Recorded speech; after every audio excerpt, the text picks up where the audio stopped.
हम संसार में व्यवहार में किसी से मिलते हैं और उससे अगर हमारा सहज प्रेम या प्रीति या मन जुड़ जाए तो हम लोग सहज कह उठते हैं, भाई तेरे से कोई पुराना संबंध तो है हमारा। कोई व्यक्ति विशेष, चाहे वो सखा के रूप में आवे, चाहे वो गृहिणी के रूप में आवे, चाहे वो कोई नहीं तो कथा में बैठे हैं तो बगल में बैठा वाला व्यक्ति श्रोता है, कथा में ही मिले हैं, लेकिन उसके प्रति भी वो सहज एक संबंध जैसा अनुभव होता है, तो हम सहज कह उठते हैं कि हमारा कहीं पूर्व का संबंध तो नहीं। तो ठाकुर जी के प्रति भी जब आपका यह स्नेह प्रेम बढ़ता है ना, तो वहां भी इस बात को लागू कीजिए। आप कोई तो थे ठाकुर जी के समय पर।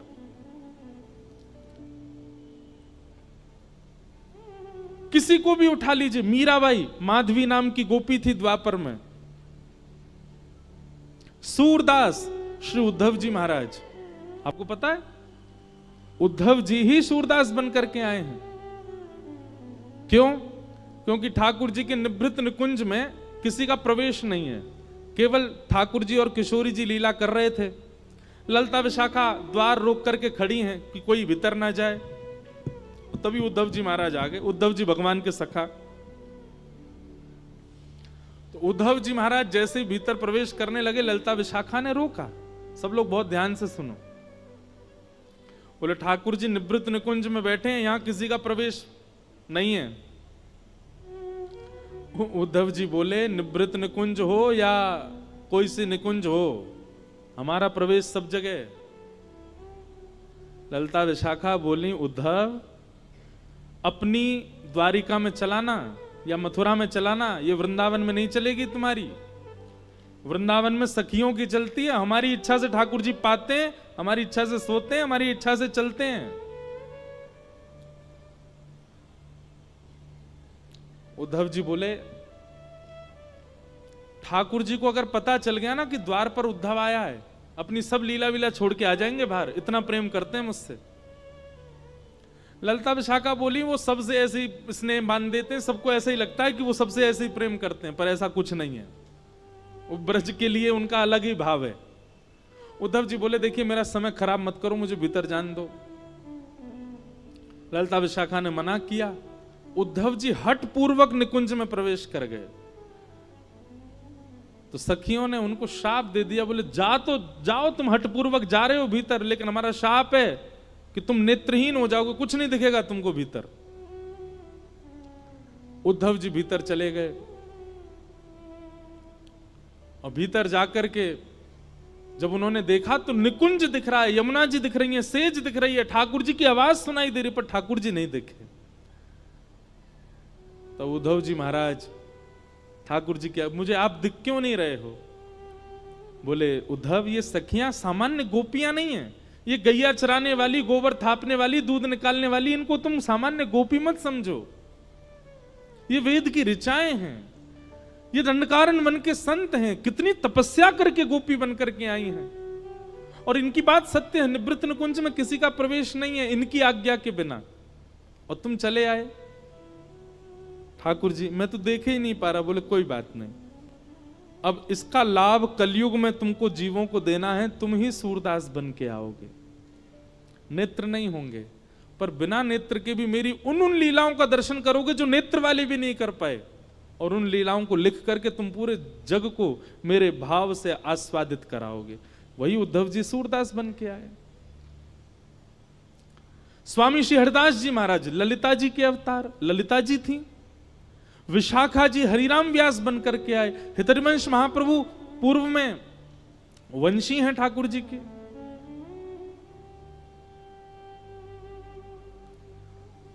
कोई भी ऐसा नहीं है ठाकुर जी के आसपास या ठाकुर जी से प्रीति करने वाला जिसका पूर्व संबंध ना हो। और यह आज भी लागू है ये बात, चाहे मैं हूं चाहे आप हो। हां हम इतने समीप के नहीं रहे होंगे, पर हां कभी तो ठाकुर जी को देखा होगा या कुछ ना कुछ संबंध तो हमारा रहा होगा, तभी इस जन्म में हमको ठाकुर जी प्रिय लग रहे हैं। कैसे कैसे ऐसे लोगों को मैं जानता हूं जो कभी वृंदावन नहीं गए, जिन्होंने कभी कथा नहीं सुनी, पर एक बार केवल कोई संकीर्तन सुन लिया या कोई कीर्तन सुन लिया या कोई भजन सुन लिया, नेत्र सजल हो गए, अब मन शांत हो गया, ना बोलने की इच्छा होती है ना किसी से मिलने की, अब बस मन में यही भाव उत्पन्न होता है कि हम चलें वृंदावन, जाएं वृंदावन। वृंदावन आधुनिक स्थान नहीं है, वृंदावन पर्यटन स्थान नहीं है, वहां पर्यटकों के लिए कुछ भी नहीं है, पर फिर भी भीड़ देखो आप, पर्यटक स्थलों पर इतनी नहीं होती होगी जितनी वृंदावन में होती है। सब भाव से जाते हैं। इसका मतलब क्या है? ठाकुर जी से कोई तो संबंध है। भगवान ने इंद्र को क्षमा किया, आगे भगवान की लीला बढ़ी और एकादशी व्रत की महिमा बताई गई। कितने लोग एकादशी करते हैं? सच्चे वाले बताओ। सच्चे वाले हैं सब, बहुत अच्छी बात। 3 निष्ठाएं पालन किया कीजिए। कृष्ण भक्त, सबसे पहले तुलसी निष्ठा, तुलसी धारण करो।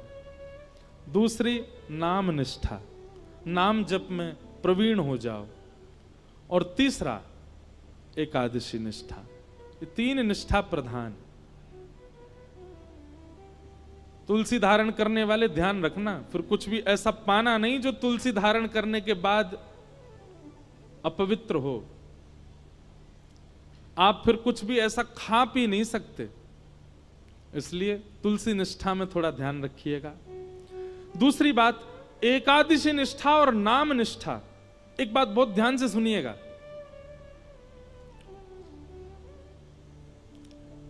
व्रत में भार का अनुभव जैसे ही होता है ना, व्रत टूट जाता है। आप व्रत करते समय अगर मन में ये विचार करते हैं, आज तो एकादशी है, द्वादशी में इतना पा लिया कि भूखे ही नहीं लगे अगले दिन, ऐसा व्रत नहीं। व्रत को सौभाग्य मान करके धारण करो, वो सौभाग्य है मेरा। कई बार कई लोग व्रत रखते हैं तो व्रत के समय कोई और अगर अन्न पा रहा हो तो उससे दूर उठ के बैठ जाते हैं। क्यों? इसकी थाली देख के हमारा मन नहीं करावे। आप किसी की थाली देख के जब आपका मन करता है तो भी व्रत टूट जाता है। एकादशी के प्रति ऐसी भावना होनी चाहिए कि वो आपका सौभाग्य है, आप उसको राजी राजी खुशी होकर के उत्सव मना करके एकादशी करते हैं। आज हमारे ठाकुर जी के लिए हमने व्रत रखा है। एकादशी के दिन अन्न में पाप का निवास होता है, इसलिए अन्न सेवन नहीं करना चाहिए। और चावल तो पूर्ण अन्न होता है, इसलिए चावल तो बिल्कुल ही नहीं खाने चाहिए। वृद्ध लोग, बालक और बीमारों को छूट है, लेकिन वह भी केवल रोटी पाएं, चावल नहीं पाएं। दूसरी बात, एकादशी यदि आप रखते हैं और एकादशी के दिन कोई धाम का प्रसाद लेकर के आपके घर आ जाता है, तो प्रसाद के प्रति यह भावना मत रखो आज तो एकादशी हम कल पाएंगे। नहीं, आपकी एकादशी प्रसाद से ऊंची नहीं है। अगर कोई प्रसाद लेकर के आया और प्रसाद में अन्न है, कोई धाम का प्रसाद लेकर के आया, आसपास के मंदिर का भी अगर आया है तो उसको भी प्रणाम कर लो, पर धाम का यदि प्रसाद आया है तो धाम के प्रसाद के रूप साक्षात गोविंद आए हैं आपके घर, उनको आपको तुरंत स्वीकार करना चाहिए। अब लोग इसमें कहते हैं उसमें भी तो अन्न है। देखो, प्रसाद वस्तु नहीं है, प्रसाद अन्न नहीं है, प्रसाद प्रसाद है। दोष अन्न में होता है, प्रसाद में नहीं। अब लोग आगे इसमें अब और भी भावना कर सकते हैं, हम अपने घर के ठाकुर जी का भोग लगा देंगे तो वो भी तो प्रसाद बन गया, तो पा ही सकते हैं हम उसको।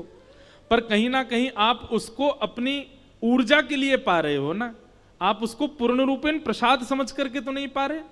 आप घर में भी जो भोजन करते हैं वो ऊर्जा के लिए करते हैं, और ऊर्जा के लिए किया गया भोजन होगा, वो प्रसाद नहीं है। हाँ, आपने ठाकुर जी को निवेदित करके पाया है। घर के ठाकुर जी को प्रसाद, यदि वैसे तो एकादशी पर भी ठाकुर जी को तो अच्छे पकवान ही पवाने चाहिए, पर उसका भी आप तिनका ले सकते हो। ऊर्जा संचार के लिए, अपने देह के स्वास्थ्य के लिए और जो भी क्रियाओं के लिए जो आप पा रहे हो, उसमें आपको व्रत ही रखना चाहिए। एकादशी व्रत भगवत प्राप्ति का एक बहुत श्रेष्ठ साधन है। उसको करना चाहिए। तत्पश्चात अब आगे रास पंचाध्याय प्रारंभ हो रहा है। सब लोग बिल्कुल अब सावधानी से बैठो। श्रीमद् भागवत का प्राण धन श्री रास, जो अभी निकल करके गई शरद पूर्णिमा, वही प्रसंग है, पर हम ज्यादा विस्तार ना करके उसको भी सूक्ष्म में ही कहेंगे। भगवान पिता रात्रि शरदोत्फुल्ल मल्लिका विक्षरन्तुम मनश्चक्रे योगमायामुपाश्रित। ब्रज की जितनी भी गोपियां हैं बंधुओं, ये दिखने में एक गोपी है, एक शरीर है, एक मानव है, परंतु अंतरंग आत्मा जो है वो सदा सर्वदा से भगवत प्राप्ति करने वाला कोई वैदिक संत है जो कब से प्रतीक्षा कर रहा है भगवत प्राप्ति के लिए।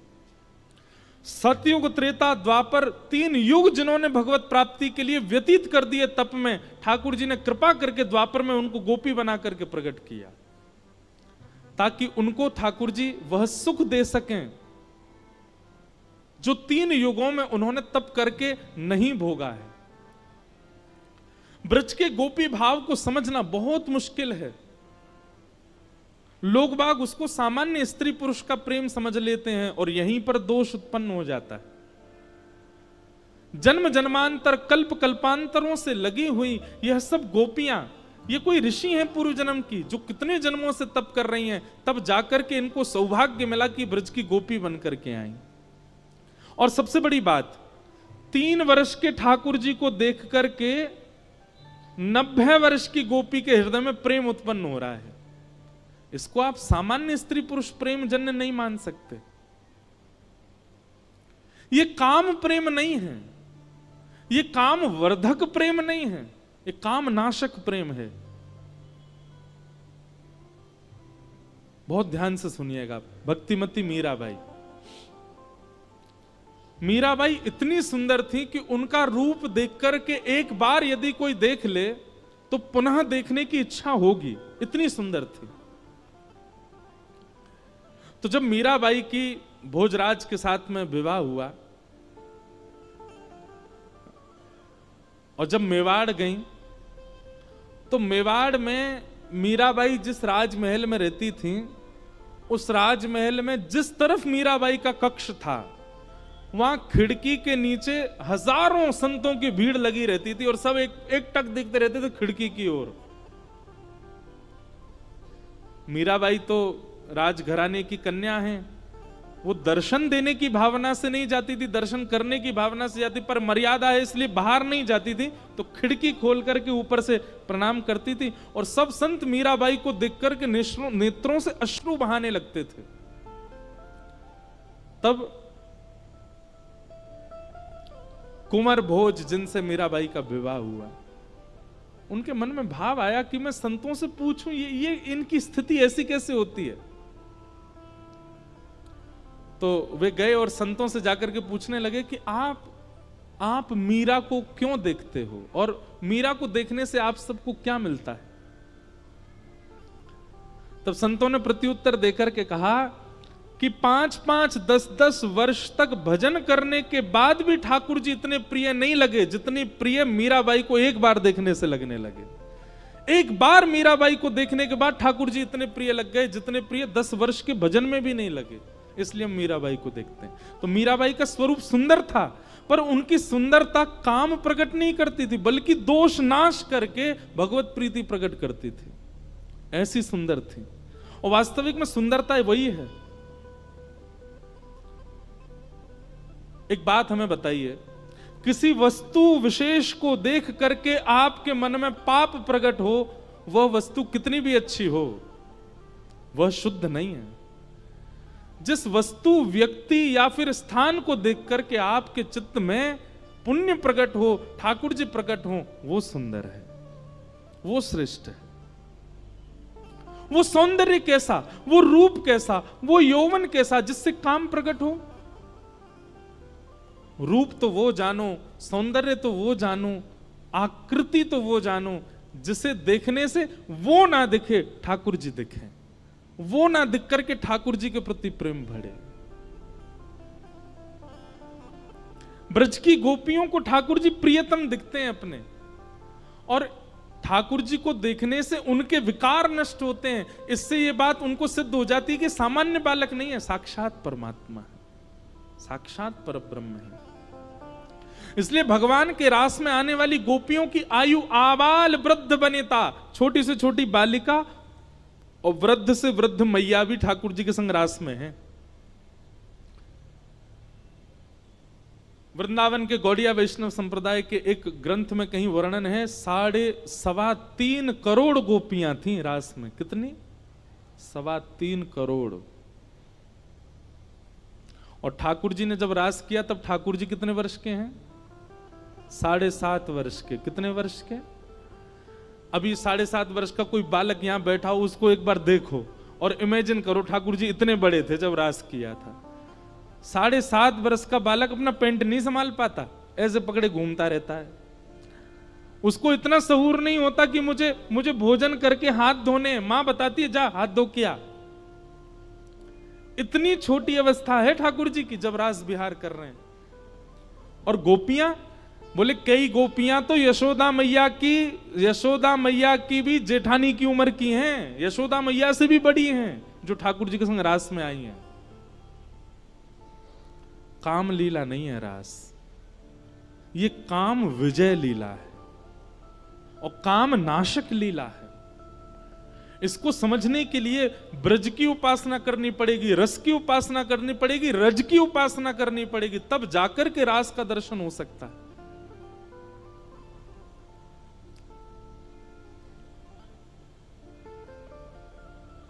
आज शरद पूर्णिमा का चंद्रमा जैसे उदित हुआ आकाश में, भगवान ने टेर बजा करके वंशी में सब कृष्ण प्रेम में उन्मुक्त गोपियों को बुलाया, और सब गोपियां जिस कार्य में हैं यथावत वहीं उस कार्य को छोड़ करके भागी ठाकुर जी से मिलने के लिए।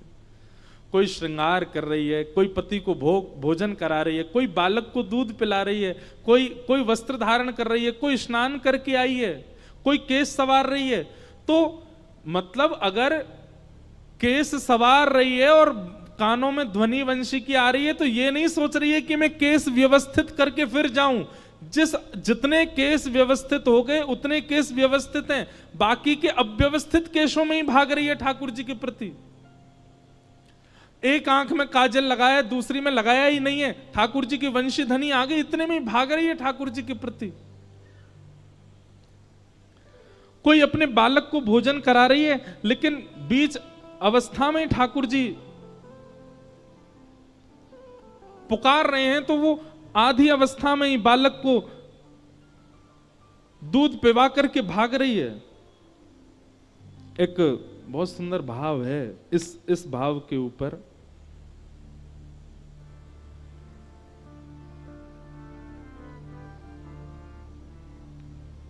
बहुत सुंदर भाव है।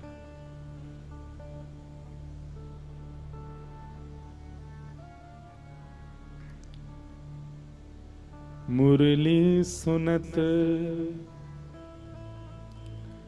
भई मति अति बौरी, मुरली सुनत भई मति अति बौरी। ब्रज भाषा के शब्द, बौरी मतलब अपने अपने कंट्रोल में नहीं है गोपियों की मति। ग्रह ग्रह ते कारज तज अपने, ग्रह ग्रह ते कारज तज अपने, निकस चली मगदारी, निकस चली मगदारी, मुरली सुनत भई अति बौरी, मुरली सुनत भई अति बौरी। नयन सिंदूर मंग अंजत है, नयन सिंदूर मंग अंजत, श्रवण बिजौरा साजे,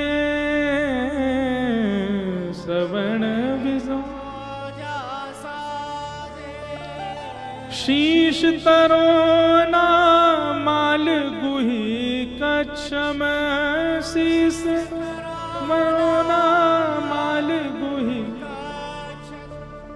झुमक नाक विराजे, झुमक नाक। गोपियों की स्थिति बताई है। कोई एक कान में कुंडल पहन करके दौड़ी है, किसी ने केवल एक आंख में काजल लगाया है, कोई सिंदूर सिर पर लगाने की जगह अन्यत्र कहीं लगा करके दौड़ पड़ी है। ऐसी अव्यवस्थित होकर के गोपियां सब वंशी धुन सुनकर के दौड़ रही हैं। इसका अभिप्राय क्या है? ठाकुर जी जा दिन चित्त में आ गए ना, उस दिन संभलना भूल जाओगे आप।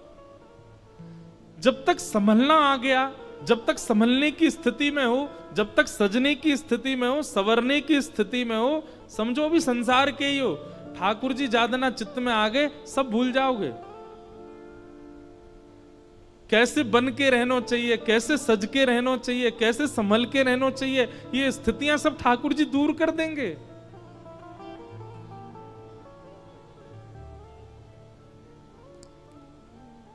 वो पद जिस पर आप इतने आनंदित हो रहे हैं, वो पद की गहराई सुनिए ना। बाला मैं बैरागण होंगी, क्यों? जिन भेषा मारो सांवरो रीजे, मैं सो ही भेष धरूंगी। बाला मैं बैरागण होंगी। ठाकुर जी जीवन में आते तो आप अपने तन को प्रायोरिटी नहीं देते कि मुझे ऐसे पहन करके रहना है।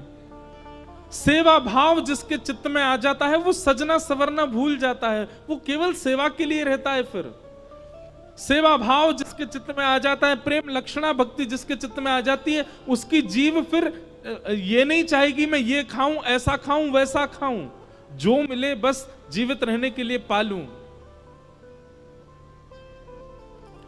एक प्रकार से वो अव्यवस्था में व्यवस्थित रहना सीख जाता है, जिसके चित्त में ठाकुर जी आ जाते हैं। वो एक आसन पर बैठ करके पूरी कथा सुन सकता है।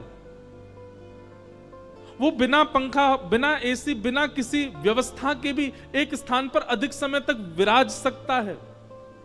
ये अव्यवस्था में भी व्यवस्थित होना सिखा देते हैं ठाकुर जी।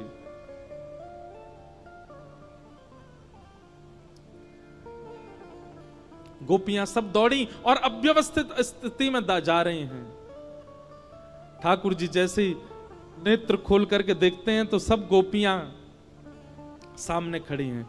भगवान ने सब गोपियों के आने का कारण पूछा। तत्पश्चात भगवान ने 10 श्लोकों में बार बार गोपियों से कहा अपने घर वापस चली जाओ, पर गोपियां नहीं गईं। भगवान जब शांत हो गए तब गोपियों ने प्रत्युत्तर दिया कि नाथ, आप ही तो कहते हो सब छोड़ करके मेरी शरण में आ जाओ, और हम जब सब छोड़ करके आ गए तो हमसे कह रहे हो वापस चली जाओ।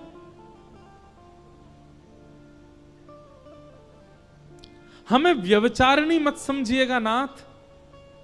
हमारा प्रेम ऐसा नहीं है कि हम आपको बाध्य करें कि हमसे मिलो, हमसे बात करो, हमें दिखो या हमें देखो।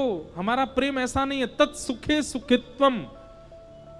एक बार हमें यह आश्वासन कर दो कि हमारा प्रेम स्वीकार कर लिया, उसके बाद भले ही हमें जीवन भर के लिए छोड़ के चले जाओ, हम जीवन में कभी आपके सामने नहीं आएंगे। हमारा प्रेम तो विश्वास पर टिकता है, मिलन पर नहीं, दर्शन पर नहीं। लेकिन हमारा प्रेम आपने स्वीकार कर लिया, यह वचन दे जाओ हमको बस। उसके बाद फिर मुड़ के कभी हमारी ओर मत देखना, हम जीवित रहेंगे फिर भी। गोपियों का प्रेम सामान्य नहीं है बंधु।